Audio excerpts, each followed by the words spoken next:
atau ramuan informatika, bukan seperti komputer karena komputer adalah mesin. BK memiliki 4 sifat.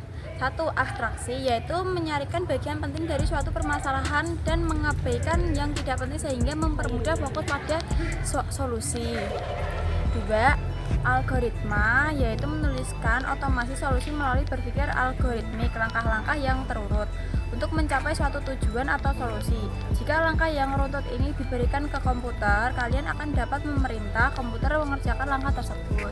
3. Adalah dekomposisi atau formulasi persoalan sedemikian rupa sehingga dapat diselesaikan dengan cepat dan efisien serta optimal dengan menggunakan komputer sebagai alat bantu.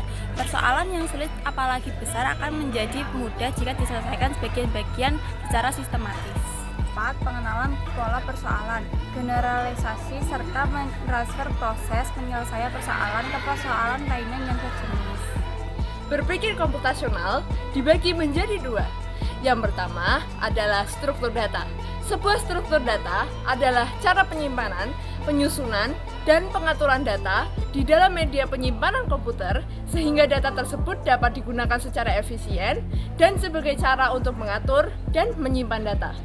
Berpikir algoritmik.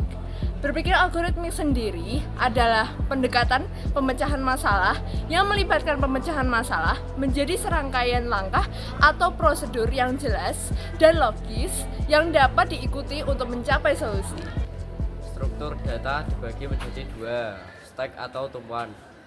Stack atau tumpuan adalah struktur data yang digunakan untuk menyampaikan sejumlah objek atau variabel. Stack memiliki karakteristik khusus yaitu menerapkan aturan LIFO atau list in first out. Artinya data yang terakhir dimasukkan ke dalam stack akan menjadi data pertama yang diambil atau dikeluarkan. Antrian atau queue adalah struktur data yang menyusun elemen-elemen data dalam urutan linier. Antrian QQ memiliki prinsip data dasar first in first out atau FIFO yang berarti elemen data yang pertama dimasukkan ke dalam antrean akan memiliki yang pertama pula untuk dikeluarkan. Algoritma dibagi menjadi 2. Pengurutan atau sorting adalah proses untuk menyusun elemen-elemen data dalam urutan tertentu. Pengurutan dapat dilakukan berdasarkan kriteria numerik, urutan alfabet, atau kriteria lainnya. Kedua, searching atau pencarian dalam konteks komputasi. Merujuk pada proses pencari nilai atau informasi tertentu dalam suatu kumpulan data atau struktur tertentu.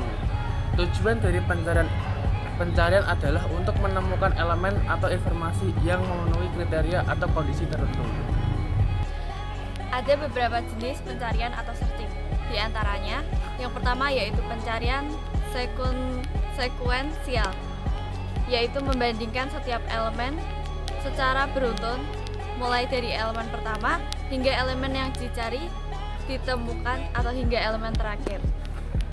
Yang kedua yaitu ada pencarian biner, yaitu membagi data menjadi 2 bagian dan memeriksa elemen untuk menemukan apakah item yang dicari ada di setengah kiri atau kanan. Yang ketiga yaitu ada pencarian eksponensial, yaitu cocok untuk mencari daftar yang diurutkan dan menemukan rentan di mana kunci pencarian mungkin ada. Yang keempat yaitu ada pencarian internal, yaitu pencarian yang dilakukan terhadap data yang berada di dalam komputer. Dan yang terakhir ada pencarian eksternal, yaitu pencarian yang dilakukan pada media penyimpanan eksternal. Cara kerja searching. 1. Crawling pada dasarnya diartikan sebagai proses yang digunakan mesin pencari menggunakan perangkat lunak yang disebut dengan web crawl untuk menemukan informasi yang tersedia untuk pengguna dari internet. 2. Indexing atau pengindeksan merupakan proses selanjutnya setelah searching engine atau crawling. Mesin pencari akan berubah menjadi sebuah struktur data yang biasa disebut dengan indeks. 3. Ranking. Hasil pencarian yang berada paling atas merupakan hasil penelusuran yang paling relevan yang dengan kata kunci yang dimasukkan pengguna. Semakin ke bawah laman tersebut artinya elemen kurang relevan dengan pencarian pengguna. Beberapa contoh dari masalah pencarian yang sering kalian temui ialah sebagai berikut. 1. Mencari buku dengan judul tertentu di rak buku perpustakaan. 2. Mencari pakaian batik seragam kalian di lemari yang berisi semua pakaian yang kalian miliki. 3. Mencari dokumen atau web tertentu dengan mesin pencari seperti Google.